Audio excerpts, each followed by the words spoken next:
Assalamualaikum warahmatullahi wabarakatuh. Pada kesempatan kali ini, kelompok kami akan mempresentasikan tugas mata kuliah Agama Islam dengan dosen pengampu Bapak Ahmad Muammar Alawi. Sebelum itu, izinkan saya untuk memperkenalkan anggota dari kelompok kami. Yang pertama ada Mega Agustina Kesumaningpe dengan nomor NPM 21044010087. Kemudian ada saya sendiri, Nidia Arum Damar Pinasti dengan nomor NPM 21044010088. Yang ketiga ada Rahmania Ainur Fitri dengan nomor NPM 21044010097. Yang keempat ada Syakira Adriana Handriza dengan nomor NPM 21044010099. Yang kelima ada Kalista Nur dengan nomor NPM 21044010100. Yang terakhir, Aksal Ilham Ramadan dengan nomor NPM 21044010116. Sebelum kami memulai presentasi, sebaiknya kita berdoa terlebih dahulu. Berdoa dimulai.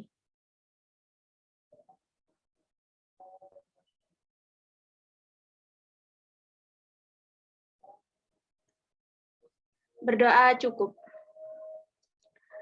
Pada kali ini, kelompok kami akan mempresentasikan materi mengenai hakikat manusia menurut Islam. Materi yang pertama akan disampaikan oleh rekan saya, yaitu Mega. Untuk Mega, dipersilahkan. Baik, terima kasih moderator atas waktunya. Saya akan menjelaskan tentang definisi hakikat manusia.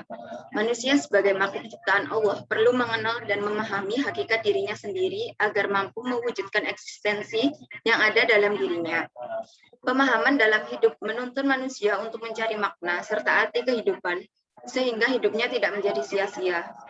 Hal ini dilakukan dalam rangka mencari tahu hak dan kewajiban dalam mencari ridho Allah. Berikut dalil hakikat manusia menurut Islam.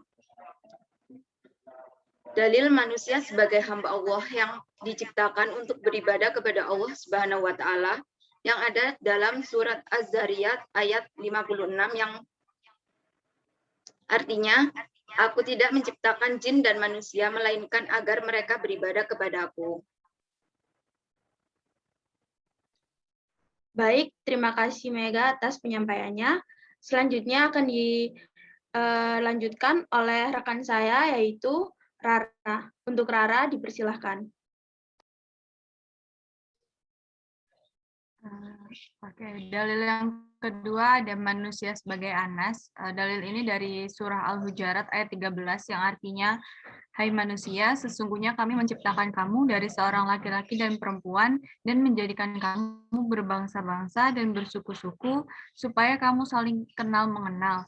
Sesungguhnya orang yang paling mulia di antara kamu di sisi Allah ialah orang yang paling takwa di antara kamu. Sesungguhnya Allah Maha Mengetahui lagi Maha Mengenal. Oke, selanjutnya.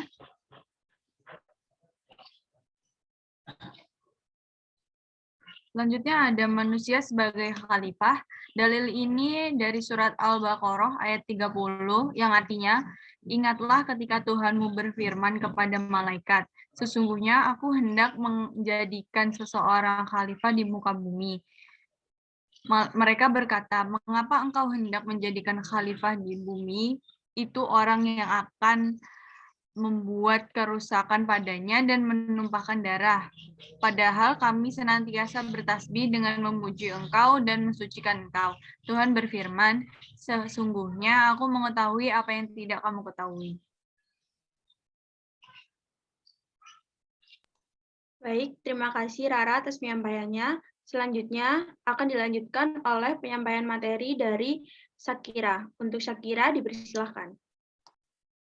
Terima kasih moderator atas kesempatannya. Kali ini saya akan menjelaskan penerapan hakikat manusia menurut Islam. Manusia sebagai hamba Allah yang diciptakan oleh Allah Subhanahu wa taala untuk beribadah dengan penuh ketaatan, tidak hanya terbatas pada ucapan, namun harus disertai dengan tindakan. manusia sebagai Al-Nas, Allah Subhanahu wa taala menciptakan manusia berpasang-pasangan yaitu pria dan wanita. Hal ini menciptakan khalifah-khalifah di bumi untuk beribadah kepada Allah Subhanahu wa taala. Terima kasih Syakira atas penyampaiannya. Selanjutnya akan disampaikan materi berikutnya oleh Kalista. Untuk Kalista dipersilahkan. Baik, moderator, terima kasih atas waktunya. Manusia sebagai makhluk biologis, manusia diciptakan untuk menjadi khalifah di bumi. Oleh karena itu, manusia diciptakan dapat berkembang biak sesuai dengan kodrat yang telah ditentukan dan untuk berkembang biak dan melestarikan jenisnya. Manusia sebagai al-insan, manusia diberikan Allah akal dan pikiran untuk mengelola kehidupan ini dan dapat membedakan antara kebaikan dan keburukan. Hal inilah yang membedakan antara manusia dan makhluk ciptaan yang lain, di mana manusia dapat membedakan sesuatu menurut akal pikirannya apakah berkaitan dengan kebaikan atau keburukan. Terima kasih Kalista atas penyampaian materinya. Selanjutnya yaitu penyampaian kesimpulan dan saran oleh Aksal Ilham. Untuk Aksal Ilham dipersilahkan.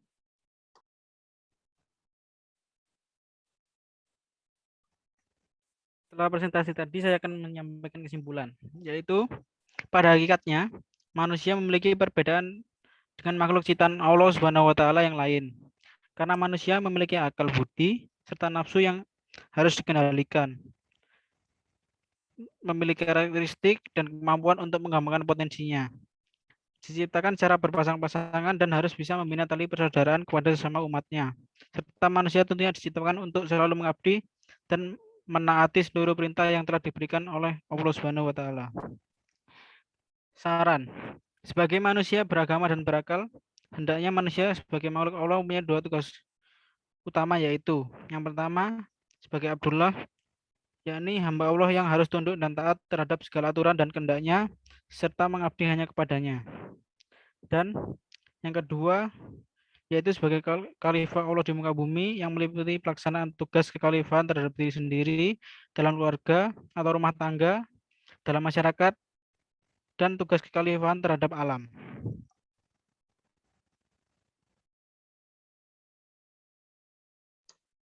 Baik, terima kasih penyampaiannya Aksal Ilham.